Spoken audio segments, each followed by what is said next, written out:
肯定会到这儿来的。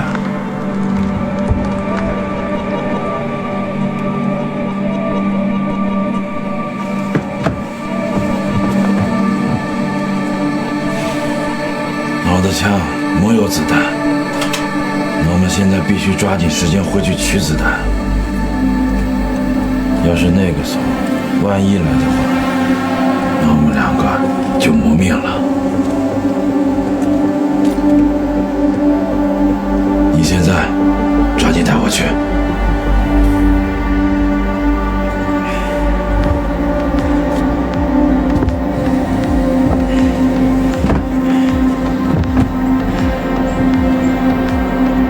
你还不相信我？求生本能压过。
牺牲同事佐证，却体虚有高原反应，不像长期在藏地工作的警察。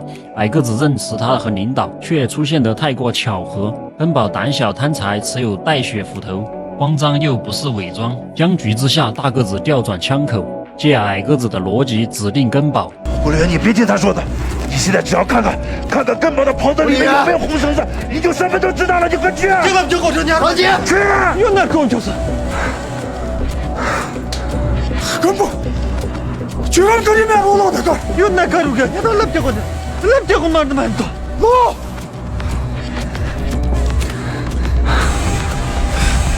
堂姐，给我站住！他们家难等人质。